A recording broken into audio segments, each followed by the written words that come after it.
محترم بھائیوں، اس کائنات میں ہر ذی روح مخلوق کے رزق کی ذمہ داری اللہ احکم الحاکمین نے اٹھا رکھی ہے۔ اس میں چاہے انسان ہو، چاہے حیوان ہو،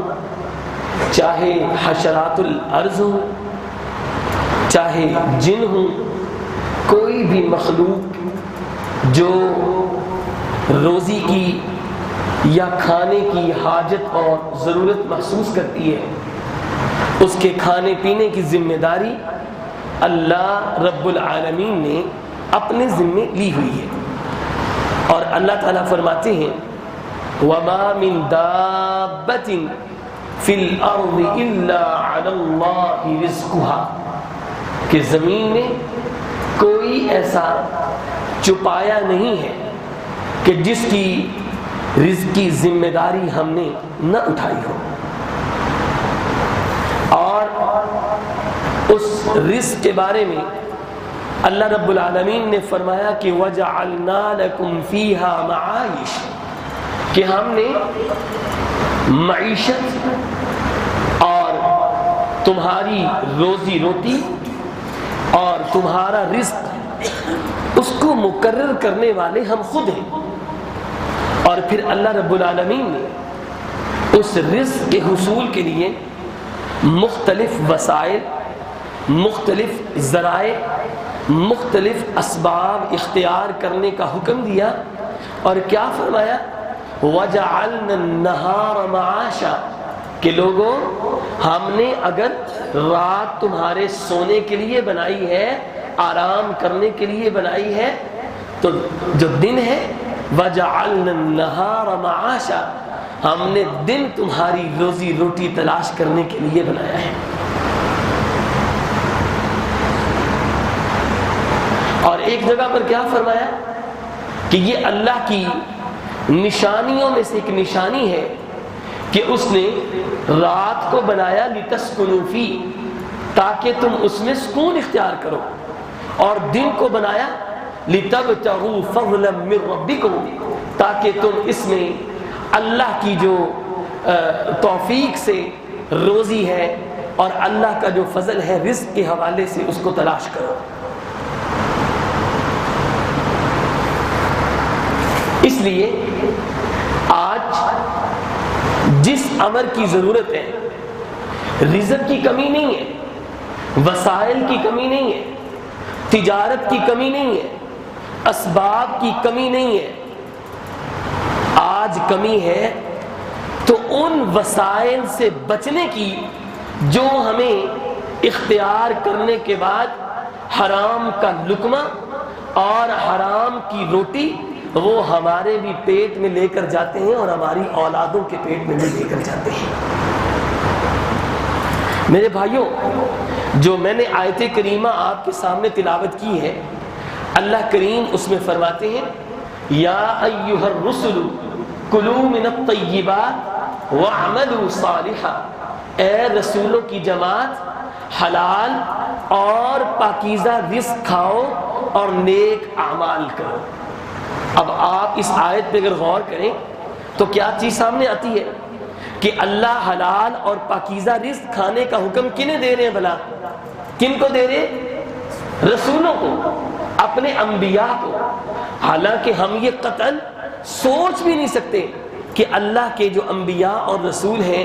وہ اپنے لیے کسی ناجائز کمائی کا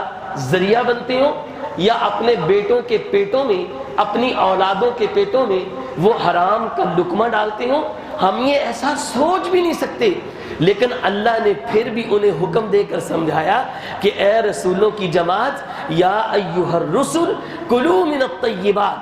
وہ رزق کھانا ہے جو ہم نے تمہارے لیے کیا بنایا ہے؟ حلال بنایا ہے۔ اور پھر یہی حکم اللہ نے ہمیں بھی دیا۔ اللہ نے فرمایا یا ایھا الذین آمنوا کلوا من طیبات ما رزقناکم واشکروا للہ، اے اہل ایمان، اللہ کا دیا ہوا وہ رزق کھاؤ جو اس نے تمہارے لیے پاکیزہ اور حلال بنایا ہے، اور رزق کھانے کے بعد واشکروا للہ، اللہ کے شکر گزار بندے بن جاؤ، ان کنتم ایاہ تعبدون، اگر تم خالص عبادت کس کی کرتے ہو؟ اللہ کی عبادت کرتے ہو۔ میرے بھائیوں، آج کے جمعے کے اندر میں یہ پیغام دینا چاہتا ہوں، میں آپ تک یہ بات پہنچانا چاہتا ہوں درد دل رکھ کر، اپنے لیے بھی اور آپ کے لیے بھی، کہ جو میں بیان کروں وہ میرے لیے بھی اور آپ کے لیے بھی رشد و ہدایت کا ذریعہ بنے۔ میں یہ کہتا ہوں کہ ہم اپنے لیے اور اپنے اہل خانہ کے لیے ایسا رزق تلاش کریں جو حلال والا ہو، حرام کے رزق کے قریب بھی جانا نہیں ہے، ان وسائل کو اختیار کرنا بھی نہیں جو حرام کا رزق بنانے کے لیے ہمارا ساتھ دیں۔ آج ایسا نظام پوری دنیا پر دینے کی کوشش کی جا رہی ہے جس میں حلال و حرام کی تمیز نہیں ہے، سرمایہ دارانہ نظام، سوشلزم، جس میں امیر بندہ امیر سے امیر ہی ہوتا جاتا ہے اور غریب بندہ امیر ہونے کی بجائے نیچے کوڑیوں کے بھا ہو جاتا ہے۔ ہمیں ایسا نظام نہیں چاہیے۔ اسلام نے جو نظام دیا ہے کہ اگر کوئی امیر ہے تو یہ نہیں ہے کہ وہ اپنی دولت پر اس طرح ناز کرنا شروع کر دے، اس طرح فخر کرنا شروع کر دے کہ اس کے اندر تکبر اور فخر میں قارون نظر آنا شروع ہو جائے، اور یہ بھی نہیں کہ اگر کوئی غریب ہے تو وہ اپنی 2 وقت کی روٹی کھانے کے لیے بھی مجبور ہو جائے اور وہ جگہ جگہ پر ہاتھ پھیلاتا پھرے، مانگتا پھرے، لوگوں کے سامنے سوالی بنے اور کشکول اٹھائے ہوئے ہو۔ اسلام کہتا ہے نہ یہ نظام ہونا چاہیے، نہ سوشلزم اور سرمایہ دارانہ نظام ہونا چاہیے، بلکہ اسلام کہتا ہے اعتدال پر مبنی نظام ہونا چاہیے۔ میرے بھائیوں، سب سے پہلی بات یہ بات اپنے ذہن میں لے کر جائیں کہ جو چیز میں اور آپ کھاتے ہیں نا، وہ کھانا ہے، وہ گوشت ہے، وہ سبزی ہے، وہ دال ہے، وہ کوئی اور چیز ہے، کوئی بھی چیز میں اور آپ کھاتے ہیں، چیزوں کو حلال کرنے کا حق اور اختیار اور چیزوں کو حرام کرنے کا حق اور اختیار نہ کسی حاکم کے پاس ہے، نہ کسی قاضی کے پاس ہے، نہ کسی مفتی اور مولوی کے پاس ہے، نہ کسی امام کے پاس ہے، نہ کسی بزرگ کے پاس ہے، اور حلال و حرام کا حق اور اختیار نہ کسی فوڈ اتھارٹی کے پاس ہے۔ وہ کس کے پاس ہے؟ اللہ کے پاس۔ نبی کریم صلی اللہ علیہ وسلم کے بارے میں اللہ تعالیٰ نے قرآن مجید میں یہ واضح طور پر بیان فرما دیا کہ اللہ کے نبی حضرت زینب کے گھر میں عصر کی نماز کے بعد روزانہ جایا کرتے تھے، اور وہاں پر اللہ کے نبی صلی اللہ علیہ وسلم حضرت زینب کے گھر سے ایک شہد جو ہے، شہد، اس کو تھوڑا بہت چکھ لیا کرتے تھے اور کھا لیا کرتے تھے۔ حضرت عائشہ رضی اللہ تعالی عنہا، انہیں اس بات کا علم ہوا کہ اللہ کے نبی روزانہ کسی جگہ پر جاتے ہیں اپنی بیویوں میں سے کسی کے پاس، تو وہاں پر وہ شہد کھاتے ہیں۔ انہوں نے ایک اور زوجہ محترمہ کو ساتھ ملایا اور کہا کہ ہم اللہ کے نبی صلی اللہ علیہ وسلم کو جب ہمارے گھر میں آئیں گے تو ہم یہ کہیں گے اللہ کے نبی، آپ کے منہ سے کوئی چیز ایسی ہے جو آپ کھاتے ہیں، اس کی کیا آ رہی ہے؟ اسمیل آ رہی ہے، اس کی بدبو آ رہی ہے۔ نبی، حالانکہ نبی کریم صلی اللہ علیہ وسلم کے منہ سے اور آپ کے جسم سے بدبو کا تصور تک بھی نہیں ہے۔ تو نبی کریم صلی اللہ علیہ وسلم جب حضرت عائشہ کے پاس آئے تو حضرت عائشہ کہتی ہیں اللہ کے نبی، آپ کے منہ سے کوئی اس طرح کی ہمیں چیز ہے وہ محسوس ہو رہی ہے، تو نبی کریم صلی اللہ علیہ وسلم نے فرمایا میں تو کچھ بھی نہیں کھاتا ہوں سوائے شہد کے۔ انہوں نے کہا اللہ کے نبی مغافیر ایک بوٹی ہے اس کی ہمیں مہک آ رہی ہے۔ تو نبی کریم صلی اللہ علیہ وسلم نے فرمایا بہرحال میں مغافیر بوٹی نہیں کھاتا ہوں، میں تو شہد ہی کھاتا ہوں۔ اور اللہ کے نبی ایک بیوی کے گھر میں گئے، انہوں نے بھی یہی کہا، دوسری بیوی کے گھر میں گئے، انہوں نے بھی یہی کہا، اور انہوں نے یہ سوچا ہوا تھا کہ ہم نے یہ پلان بنا کر یہ جو آپ ایک ہی بیوی کے گھر میں روزانہ جاتے ہیں اور وہاں سے چیز کھاتے ہیں اس کا سد باب کریں گی۔ تو جب یہ سوچا تو نبی کریم صلی اللہ علیہ وسلم نے فرمایا کہ آج کے بعد میں شہد کو حرام کرتا ہوں، اس لیے کیونکہ اس کی وجہ سے میرے منہ سے سمیل آتی ہے۔ نبی کریم صلی اللہ علیہ وسلم نے جب یہ فیصلہ کیا تو اللہ نے اسی وقت آسمان سے قرآن کو نازل کر دیا۔ اللہ نے سورۃ تحریم کا آغاز کیا اور فرمایا یا ایھا النبی لم تحرم ما احل اللہ لک، اے نبی آپ اس چیز کو حرام کیوں کرتے ہیں جس کو حلال اللہ نے آپ کے لیے کیا ہے۔ میرے بھائی اگر چیزوں کو حرام کرنے کا اختیار نبی کے پاس بھی اللہ نے نہیں دیا ہوا بلکہ اللہ نے روک دیا ہے، تو پھر آج کا کوئی حاکم، آج کی کوئی عدالت یا آج کا کوئی مولوی یا آج کا کوئی مفتی وہ چیزوں کو حلال بھی نہیں کر سکتا اور حرام بھی نہیں کر سکتا جن کو اللہ نے حلال کیا ہے، جن کو اللہ نے حرام کیا ہے۔ میری بات کی سمجھ آئی ہے؟ اور آپ کو پتہ ہے جو لوگ اپنی طرف سے چیزوں پر حلال اور حرام کا حکم لگاتے ہیں نا وہ شرک کرتے ہیں۔ نبی کریم صلی اللہ علیہ وسلم نے ایک آدمی کو دیکھا جن کا نام عدی تھا، عدی بن حاتم۔ اللہ کے نبی صلی اللہ علیہ وسلم کے پاس آئے اور کیا تھا وہ کہتے اتیت النبی صلی اللہ علیہ وسلم وفی عنقی صلیب من ذهب، کہتے ہیں میں جب اللہ کے نبی کے پاس آیا تو میرے گلے میں جو صلیب کا نشان نہیں ہوتا، صلیب کا عیسائیوں کی علامت، کہتے ہیں میرے گلے میں وہ سونے کا صلیب لٹکا ہوا تھا۔ تو نبی کریم صلی اللہ علیہ وسلم نے مجھے فرمایا اطرح عنک ھذا الوثن، اے عدی یہ جو تم نے صلیب کا نشان سونے کا ڈالا ہوا ہے اس کو نکال کر باہر پھینک دو۔ اور پھر نبی کریم صلی اللہ علیہ وسلم نے وہ کہتے ہیں سمعت رسول اللہ صلی اللہ علیہ وسلم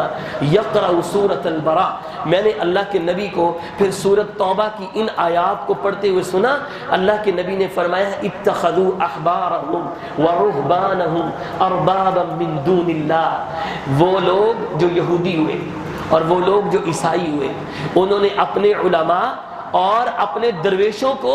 اللہ کے برابر اس طرح کھڑا کر دیا کہ کیا کیا؟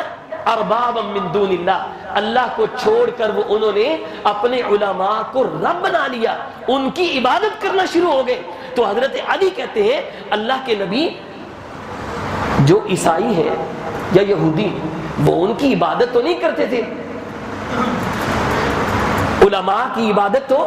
نہیں کرتے تھے، پھر آپ کس طرح کہہ سکتے ہیں کہ وہ اللہ کو چھوڑ کر ان کی عبادت میں پڑھنا شروع ہو گئے؟ تو نبی کریم صلی اللہ علیہ وسلم نے فرمایا لم یکونوا یعبدونہم ولکنہم کانوا اذا احلوا لہم حلالا فاستحلوا،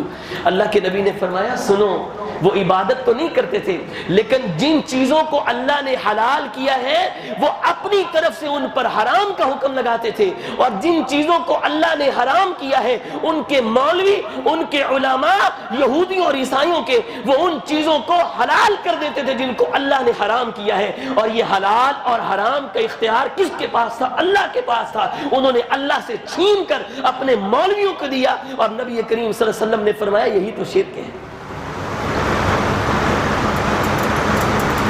کچھ سمجھ آئیے؟ سمجھ آئیے حلال اور حرام کا اختیار کس کے پاس ہے؟ چیزوں کو حلال کرنا اور حلال کا حکم لگانا وہ کون کر سکتا ہے؟ کوئی اتھارٹی کسی کے پاس نہیں ہے، چاہے وہ حاکم ہو، چاہے وہ قاضی ہو، چاہے وہ کوئی فوڈ اتھارٹی والے ہوں، کوئی بھی شعبہ ہو، کسی کو یہ اختیار ہے نہیں ہے۔ اور میرے بھائیوں میں آپ سے یہ گزارش کروں گا کہ ایک بات تو یہ کلیئر ہوگی،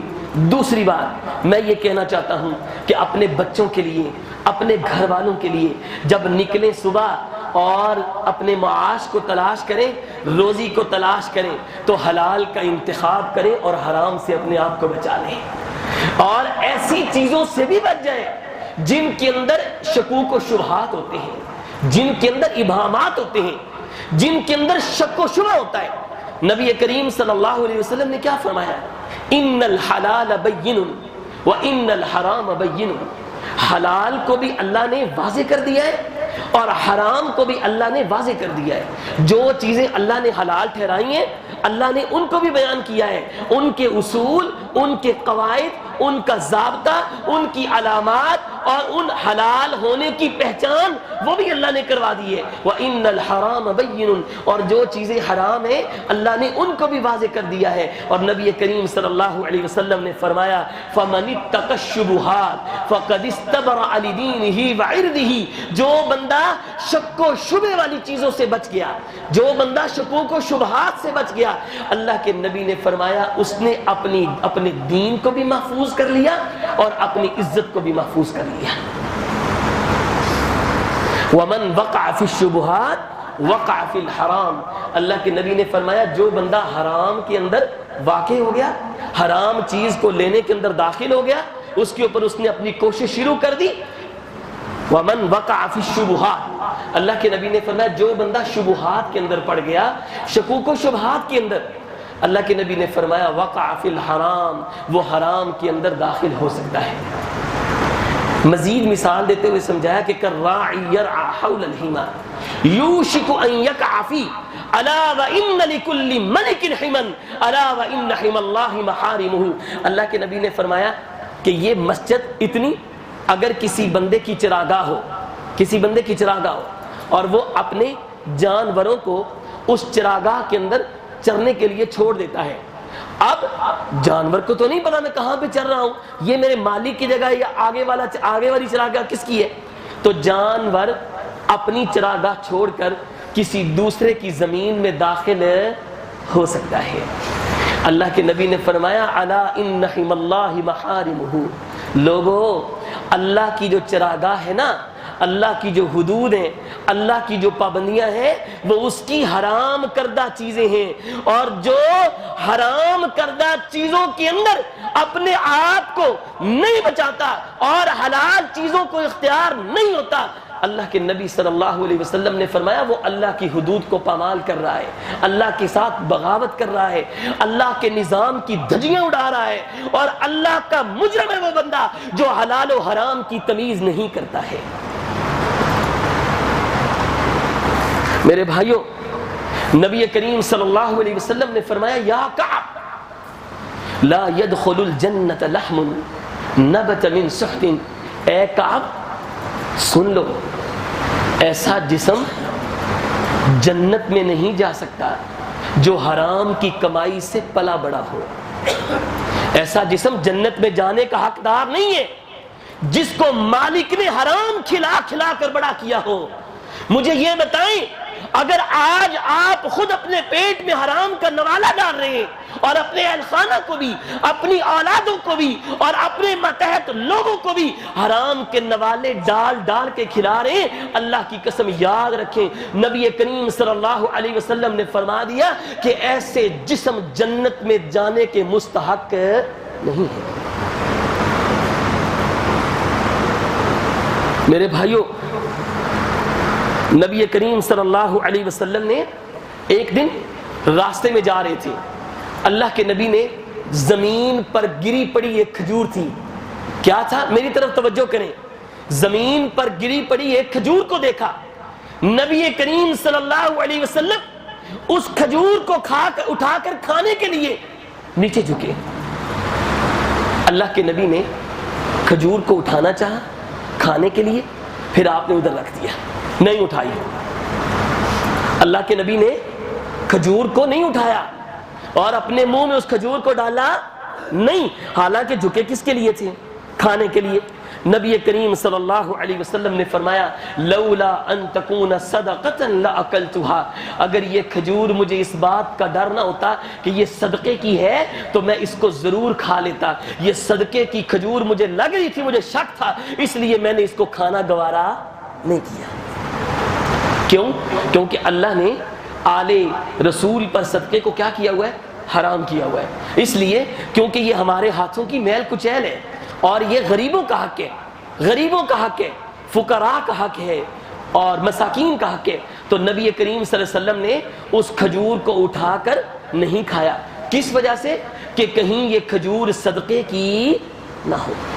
اور یہی چیز حضرات صحابہ کرام کے اندر بھی نظر آئی، یہ اللہ کے نبی کی تربیت تھی اور آپ صلی اللہ علیہ وسلم کی تعلیمات تھیں کہ حضرات صحابہ کرام کے اوپر بھی یہ چیزیں نظر آئیں۔ حضرت ابو بکر رضی اللہ تعالی عنہ، ان کا ایک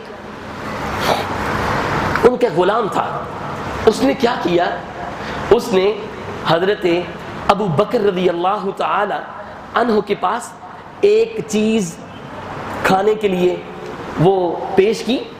تو حضرت ابو بکر نے اس کو کھا لیا، پیٹ میں داخل کر لیا، اور اس سے پوچھا بھائی یہ چیز تم نے کہاں سے لی ہے، جو مجھے کھلائی ہے کہاں سے وصول کی ہے؟ اس نے کہا امیر المؤمنین فلاں بندہ جاہلیت کے اندر میں نے اس کے لیے جادو کیا تھا، کہانت کی تھی، نجومی، جو میں نے پچھلی دفعہ بھی بیان کیا تھا، میں نے وہ عمل کیا تھا، تو حالانکہ میں نے تو ایسے ہی کر دیا تھا، اپنی طرف سے بتا دیا، لیکن اس کا وہ کام کچھ ہونا تھا یا ہوا، اس نے امیر المؤمنین مجھے وہ بطور ہدیہ وہ چیز مجھے اس کے بدلے میں دی ہے، اور اس میں سے آپ نے اس کو کھا لیا ہے۔ جب حضرت ابو بکر رضی اللہ تعالی عنہ کو یہ پتا چلا، فَأَدْخَلَ أَبُو بَكْرٍ يَدَهُ، حضرت ابو بکر نے اپنے ہاتھ کو اپنے منہ میں ڈالا، فَقَاءَ كُلَّ شَيْءٍ فِي بَطْنِهِ، جو کچھ پیٹ میں موجود تھا اس حرام کے لقمے کی وجہ سے حضرت ابو بکر نے وہ سب کچھ الٹی کر کے باہر نکال دیا۔ آج مجھے یہ بتائیں، جب میں اور آپ کسی چیز کو وصول کرتے ہیں، کبھی پوچھا یہ کہاں سے آئی ہے، کس نے دی ہے؟ جس بندے سے وہ چیز وصول کر رہے ہیں وہ کام کیا کرتا ہے؟ حلال کاروبار کرتا ہے یا حرام کاروبار کرتا ہے؟ کس چیز کی اس کی شاپ ہے، کس چیز کا بزنس ہے؟ کیا سود کی ملاوٹ تو نہیں اس میں، ربا تو نہیں اس میں داخل؟ ہم نے کبھی ان چیزوں کو دیکھنے پرکھنے کی ضرورت محسوس کی نہیں ہے، کرنی کیوں ہے؟ اور بجے سے کھانا کھانا ہے، اور کیا ہے؟ کہاں سے پالیں گے پیٹوں کو؟ اور اللہ پہ توکل ہی نہیں ہے تمہارا بھائی، اللہ پہ یقین ہی نہیں ہے۔ جب تمہیں اس بات کا علم ہوتا کہ میرا رب یہ کہتا ہے وَمَا مِن دَابَّةٍ فِي الْأَرْضِ إِلَّا عَلَى اللَّهِ رِزْقُهَا، اور کوئی بھی چیز ایسی، کوئی بھی زیرو مخلوق ایسی نہیں ہے جس کے کھانے پینے کا ذمہ دار میں خود رب نہیں ہوں۔ یقین ہی نہیں ہے، توکل ہی نہیں ہے اللہ پر۔ میرے بھائیوں، اس بات کو ذہن میں رکھیں کہ نبی کریم صلی اللہ علیہ وسلم نے کیا تعلیمات دی ہیں؟ آپ نے فرمایا کہ لَأَن يَحْتَطِبَ أَحَدُكُمْ حُزْمَةً عَلَى ظَهْرِهِ أَن يَسْأَلَ أَحَدًا فَيُعْطِيهِ أَوْ يَمْنَعُهُ، لوگوں کسی کے سامنے سوال نہ کرو، کسی کے سامنے ہاتھ نہ پھیلاؤ، کسی سے کھانے کے لیے کچھ نہ مانگو، اپنے اندر غیرت پیدا کرو اور خود کماؤ، اس لیے کیونکہ ان نبی اللہ داود کان یأکل من عمل یدہ، حضرت داود علیہ السلام اللہ کے نبی وہ اپنے ہاتھ کی کمائی سے کھاتے تھے۔ یہ انبیاء کا شیوا ہے، کھیتی باڑی، لوہے کا کام، بکریوں کو چرانا، تجارت کرنا، اور اس طرح مشقت کی زندگی گزار کر خود بھی اور اپنے بچوں کے پیٹ میں بھی ڈالنے والا عمل یہ انبیاء کرتے تھے۔ وہ لوگوں کے سامنے ہاتھ نہیں پھیلاتے تھے، ان کا توکل اللہ پر تھا۔ آج ہمارے یقین اتنے کمزور ہو گئے ہیں کہ یقین جانے اچھا بھلا بندہ ہے، سمجھدار ہے، لیکن کسی کے سامنے ہاتھ پھیلانے میں آر تک محسوس نہیں کرتا۔ ہاتھ پاؤں ہے، سلامت ہے، جسم سلامت ہے، ہر چیز درست ہے، اور بھائی محنت کرو نا، کماؤ نا، ہاتھ کیوں پھیلاتے ہو؟ نبی کریم صلی اللہ علیہ وسلم نے فرمایا کہ تم میں سے اگر کسی کی پشت پر لکڑیوں کا گٹھا رکھ دیا جائے، یہ لکڑیوں کا گٹھا اٹھا کر جنگل سے کاٹ کر ان کو بیچ لینا یہ زیادہ بہتر ہے اس سے کہ وہ کسی کے سامنے ہاتھ پھیلائے۔ ایک انصاری صحابی اللہ کے نبی کے پاس آیا اور نبی کریم صلی اللہ علیہ وسلم کو آ کر کہتا ہے، اے اللہ کے نبی، میں کچھ مانگنے کے لیے آیا ہوں، سوالی ہوں، کچھ عطا کر دیجئے۔ نبی کریم صلی اللہ علیہ وسلم نے فرمایا، جاؤ اپنے گھر میں جو چیزیں استعمال والی ہیں وہ لے کر آؤ۔ وہ ایک ٹاٹ اور ایک پیالہ لے کر آیا۔ نبی کریم صلی اللہ علیہ وسلم نے اس ٹاٹ اور اس پیالے کو فروخت کر دیا۔ کتنے درہموں میں؟ 2 درہموں میں۔ 2 درہموں میں ٹاٹ اور پیالہ فروخت کر دیا اور کہا، یہ لو 1 درہم، اس سے اپنے بچوں کے لیے گھر میں کھانا لے کر جاؤ، آٹا لے کر جاؤ، کوئی اور چیز لے کر جاؤ، اور یہ 1 درہم پکڑو، اس سے جاؤ بازار سے کلہاڑا لے کر آؤ۔ صحابی چلا گیا، آٹا لیا، گھر میں دیا اور کلہاڑا خریدا۔ اللہ کے نبی صلی اللہ علیہ وسلم کے پاس آیا۔ نبی کریم صلی اللہ علیہ وسلم نے اس کلہاڑے کے اندر دستی خود اپنے ہاتھ سے لگائی اور اس کو مضبوط کیا اور کہا، بھئی جاؤ یہ لے کر جنگل میں جاؤ اور وہاں سے لکڑیاں کاٹو اور اللہ پہ توکل کرو، اللہ پہ یقین کرو، اللہ تمہارا کبھی بھی ساتھ نہیں چھوڑیں گے۔ صحابی بیان کرتے ہیں، میں چلا گیا، میں نے جنگل کے اندر 10 دن لکڑیاں کاٹی اور میں ان لکڑیوں کو روزانہ فروخت کرتا تھا، اور وہ میں نے 10 دنوں میں میں نے لکڑیوں سے 15 درہم بنائے۔ کتنے کمائے؟ 15 درہم۔ کہتے ہیں جب میں 15 درہم کما چکا، اس سے میں نے پھر گھر کی ضروریات پوری کی، گھر میں آٹا دانا دیا اور بچوں کی ضروریات پوری کی، اور میں نبی کریم صلی اللہ علیہ وسلم کے پاس آیا۔ میں نے آ کر بتایا، اللہ کے رسول، جو آپ نے مجھے کلہاڑا دیا تھا اس کے ساتھ اور اللہ پر توکل اور یقین کرتے ہوئے اور اپنی محنت کے ساتھ میں نے یہ کام کیا ہے، اللہ نے 10 دنوں میں مجھے یہ فائدہ دیا ہے۔ اور نبی کریم صلی اللہ علیہ وسلم نے فرمایا، اللہ کے بندے اب دیکھ، اگر تو اپنی حالت وہی رہنے دیتا مانگنے والی، قیامت کے دن جب تو اللہ کے سامنے حاضر ہوتا تو تیرے چہرے کے اوپر گرد و غبار ہوتا اور تیرے چہرے کے اوپر سیاہی منڈلا رہی ہوتی اور کبھی بھی تیرے چہرے پر کبھی بھی سفیدی نہ ہوتی، دھبا اور داغ تیرے چہرے پہ ہونا تھا مانگنے کا۔ یہ اللہ نے تجھے بچا لیا ہے کہ تو اپنی محنت سے کھانا کما رہا ہے، اپنے بچوں کے پیٹ میں ڈال رہا ہے۔ میرے بھائیوں، بات یہ ہے کہ اس وقت اس چیز کی بہت ضرورت ہے کہ لوگوں کو حلال اور حرام کے بارے میں بتلایا جائے۔ لوگوں کے علم میں نہیں ہے۔ یقین جانیں کہ کچھ لوگ ایسے ہیں، جب کام کا آغاز کرنا ہوتا ہے، دکان بنانی ہوتی ہے، تجارت کا آغاز کرنا ہوتا ہے، پہلے نہیں کسی سے پوچھنا، مولانا، مفتی صاحب، کسی صاحب علم بندے کے پاس قرآن و سنت کی روح سے ہمیں یہ بتائیں کہ کیا یہ میں کام کر لوں، میرے لیے شریعت میں یہ کام کرنا جائز ہے؟ جب کام شروع کر لیا تو پھر آئے مفتی صاحب سے سوال پوچھنے کے لیے، مولوی صاحب کے پاس، جی اب کیا کریں، اب تو ہمیں یہ پتا چل رہا ہے اس میں یہ بھی گھنڈی ہے، اس میں یہ بھی حرام کا سسٹم ہے۔ اور بھائی جب تم شروع کر رہے تھے تو اس سے پہلے تم نے یہ تحقیق کیوں نہیں کی؟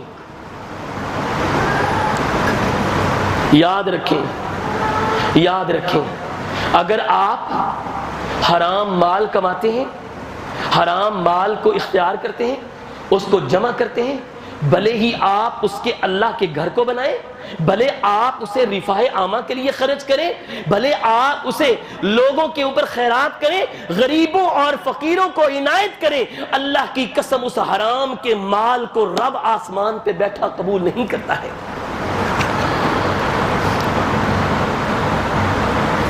نبی کریم صلی اللہ علیہ وسلم نے فرمایا کہ ان اللہ طیب لا يقبل الا طیبا، اللہ خود بھی پاک ہے اور پاکیزہ رزق اور پاکیزہ مال کو قبول کرتا ہے۔ آج کے اس دور میں جس میں جی رہا ہوں اور آپ جی رہے ہیں، مال حرام کا ہوتا ہے اور مسجد نیت کی ہوتی ہے، نیت مسجد کی ہوتی ہے۔ حرام کا مال ہوتا ہے اور ارادے یہ ہوتے ہیں کہ ہم نے اس کو رفاہ عامہ پر خرچ کرنا ہوتا ہے۔ حرام کا مال ہوتا ہے اور ارادے اور نیت یہ ہوتی ہے کہ ہم نے اس کو تعلیم پہ خرچ کرنا ہے، حرام کی کمائی ہوتی ہے اور ہم یہ سمجھتے ہیں ہم اس کو مدرسے پہ لگائیں گے، ہم اس کو دین کے کسی کام پر خرچ کریں گے، اللہ کی قسم اس کا نہ آپ کو دنیا میں فائدہ ہوگا نہ آخرت میں فائدہ ہوگا۔ جس دور میں اور آپ جی رہے ہیں نا، یہ دور پتہ کیسا ہے؟ اس دور میں ہیلے سازیاں، دھوکے بازیاں، حرام چیزوں کو حلال کرنے کا تصور، اور اسی طرح منافع دکھا کر سود کو حلال کرنا، بے اسلامی بینکاری کا نظام دے کر سود کو حلال کرنا، اور یہی نہیں بلکہ رشوت کو حرمتی الخمر یسمونہا بغیر اسمہا۔ ایک وقت آئے گا میری امت میں کچھ لوگ ایسے آئیں گے، ایک وقت ایسا آئے گا میری امت میں کچھ لوگ ایسے آئیں گے جو شراب کا نام بدل کر اس کو حلال کرنے کی کوشش کریں گے۔ یأتی علی الناس زمان، ایک ایسا وقت اور ایک ایسا زمانہ آئے گا، اللہ کے نبی صلی اللہ علیہ وسلم نے فرمایا کہ میری امت پر ایک ایسا وقت آئے گا مال کی کثرت ہوگی لیکن یہ علم نہیں ہوگا اخذ من الحلال ام من الحرام، اس بات کا کوئی پریشانی نہیں ہوگی کہ یہ مال حلال کا ہے یا حرام کا ہے۔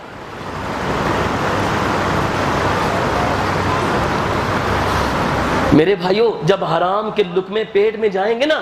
تو کہتے ہیں دعائیں نہیں قبول ہوتی۔ بھائی دعائیں کہاں سے قبول ہوں؟ اللہ کے نبی نے فرمایا ایک بندہ حرام مال کھاتا ہے اور یہاں سے سفر کرنے کے لیے وہ بیت اللہ میں جاتا ہے اور وہاں پر اللہ کے سامنے، بیت اللہ کے سامنے ہاتھ بلند کر کے کہتا ہے یا رب، اے اللہ میں حاضر ہوں، اے اللہ میں آ گیا ہوں تیرے در پہ، لبیک لبیک، اللہ میں حاضر ہوں، اور کہتا ہے اللہ تیرے سامنے ساری التجائیں لے کر کھڑا ہوں۔ آسمان سے آواز آتی ہے، اللہ کہتے ہیں مطعمک حرام، مشربک حرام، ملبسک حرام، غذی بالحرام، اور اللہ کے بندے اور لباس بھی تیرا حرام ہے، کھانا بھی تیرا حرام کا ہے، اور تیرے کپڑے بھی حرام کے ہیں، اور تیرے پیٹ کے اندر جو غذا جا رہی ہے وہ بھی حرام کی ہے۔ وَأَنَّا يُسْتَجَابُ لَكَ، ان حرام کی چیزوں کو پلے بڑھنے والا جسم میرے سامنے آ گیا ہے، میں رب تیری دعاؤں کو کیسے قبول کر لوں؟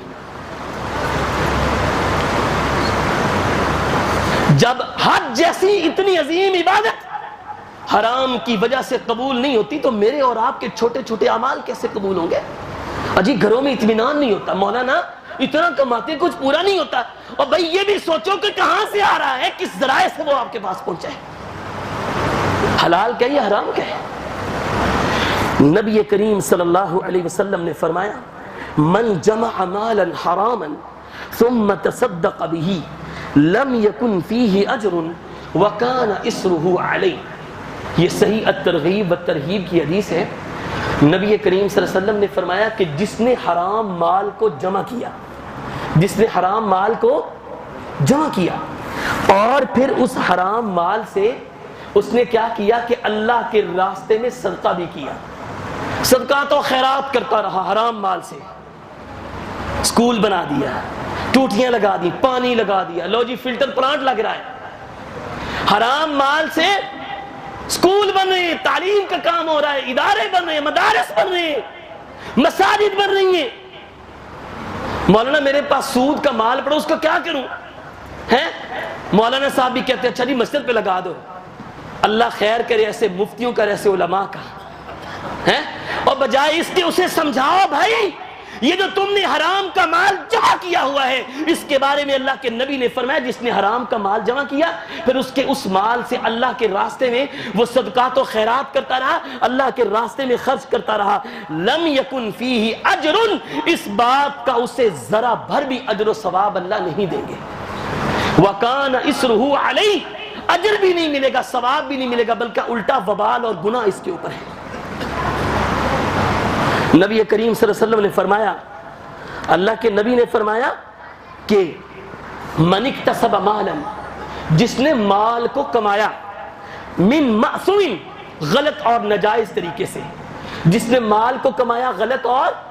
ناجائز طریقے سے، اللہ کے نبی نے فرمایا فوصل به رحمه او تصدق به، صلہ رحمی بھی اس مال سے کی، غریبوں کو دیا، فقراء کو دیا، مسکینوں کو دیا، خرچ بھی کرتا رہا، اور یہی نہیں اس کے ساتھ او تصدق به، اللہ کے راستے میں صدقات و خیرات بھی کرتا رہا۔ نبی کریم صلی اللہ علیہ وسلم نے فرمایا او انفقہ فی سبیل اللہ، یا اللہ کے راستے میں اس کو خرچ بھی کیا، جہاد فی سبیل اللہ پر بھی خرچ کیا، مجاہدین پر بھی خرچ کیا، غزوات کے لیے بھی خرچ کیا۔ اللہ کے نبی صلی اللہ علیہ وسلم نے فرمایا کہ یہ جو بندہ ہے نا، جمع ذلک کلہ جمیعا فقذف فی جہنم، اللہ اس بندے کو اور اس مال کو دونوں کو قیامت کے دن پکڑیں گے، اس کو بھی اور اس کے جمع شدہ مال کو بھی اور اس کی جو نیکیاں تھیں ان کو بھی، تمام چیزوں سمیت اللہ جہنم کے اندر ڈال دیں گے۔ فَقُذِفَ بِهِ فِي جَنَّةٍ، مجھے تمہاری ایسی نیکیوں کی ضرورت نہیں ہے۔ نبی کریم صلی اللہ علیہ وسلم نے فرمایا لوگو اطلعت فی الجنہ فرأیت اکثر اعلی الفقراء، میں جب معراج کی رات جنت میں گیا تو میں نے جنت میں ایسے جھانک کر دیکھا، ایسے جنت میں جھانکا میں نے۔ اللہ کے نبی نے فرمایا میں نے جنت میں کیا کیا؟ جھانک کر دیکھا ایسے کر کے، تو جنت میں نے وہاں پر گاڑیوں والے نہیں پائے، میں نے بنگلوں والے نہیں پائے، میں نے کرسیوں والے نہیں پائے، میں نے اقتدار والے نہیں پائے، میں نے حکومت والے نہیں پائے، میں نے درم و دینار والے نہیں پائے اور ڈالروں کے مالک نہیں پائے، اور میں نے باہر بینک میں مال کو جمع کرنے والے نہیں دیکھے۔ اللہ کے نبی کہتے ہیں فرأیت اکثر اعلی الفقراء، میں نے جب جنت کے اندر جھانک کر دیکھا تو وہاں پر جنت کے اندر سب سے زیادہ تعداد فقیر لوگوں کی تھی۔ میرے بھائیوں، کس چیز کو معاشرے کی کس چیز کو بیان کروں؟ آج کون سے ایسا شعبہ ہے جس میں ڈیوٹی کرنے والا، ذمہ داری کرنے والا وہ حرام مال کو نہیں کھاتا؟ ہاسپٹل میں جائیں، وہاں پہ کھڑا جو ہے وہ جو گیٹ پہ کھڑا ہے وہ بھی حرام مال کما رہا ہے۔ اگر آپ ہاسپٹل میں جائیں، وہاں کا جمع دار صفائی کرنے والا بھی حرام مال کما رہا ہے، ڈاکٹر وہ بھی حرام مال کما رہا ہے، ٹیچر، یونیورسٹیاں، کالج، کون سا شعبہ ایسا ہے جس میں حرام مال کی کمائی نہ ہو، حرام کی تجارت نہ ہو؟ اللہ کے نبی نے فرمایا من استعملناہ علی عمل فرزقنا بہ رزقا، جس کو ہم نے کوئی ذمہ داری دی، ہم نے اسے ڈیوٹی دی، ہم نے اسے عامل بنایا، ہم نے اس کو نوکری دی، اللہ کے نبی نے فرمایا پھر اس کی تنخواہ بھی حکومت نے مقرر کی، پھر اس کی مہینے کی سیلری بھی اسے ملتی رہی اور اس کے کام سے زیادہ اس کو سیلری دی گئی۔ اللہ کے نبی نے فرمایا فما اخذ بعد ذلك فهو غلول، وہ اس کے علاوہ جو رشوت پکڑتا ہے، جو ہدیہ پکڑتا ہے، جو وہ تحفہ لیتا ہے، جو وہ مال بٹورتا ہے، اللہ کے نبی نے فرمایا وہ ساری چیزیں خیانت اور دھوکہ ہے، اس کے علاوہ کچھ بھی نہیں۔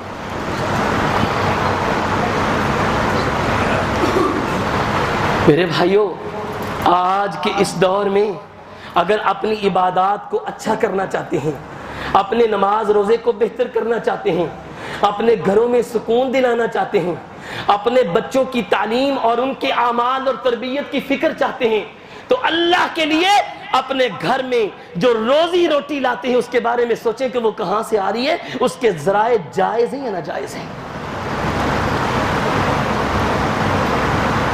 حاجی صاحب نماز میں آ رہے، پہلی صف میں بیٹھے ہوئے، اور اللہ کی قسم اگر ان کے کاروبار کے بارے میں بتلایا جائے تو ارب پتی ہیں جی، کروڑ پتی ہیں، لیکن یہ بالکل نہیں پتا کہ کہاں سے وہ جمع ہو رہا ہے۔ میں کسی پر تنقید نہیں کر رہا ہوں، میں معاشرے کی جو صورتحال ہے سنگین اس کو بیان کر رہا ہوں۔ اللہ رب العالمین سے دعا ہے اللہ ہمیں حلال رزق کمانے کی توفیق نصیب فرمائے، اور ہمیں اللہ مشتبہات سے بچنے کی بھی توفیق نصیب فرمائے، اور اللہ ہمیں حرام سے بچائے۔ وما علیہ الا البلاغ المبین۔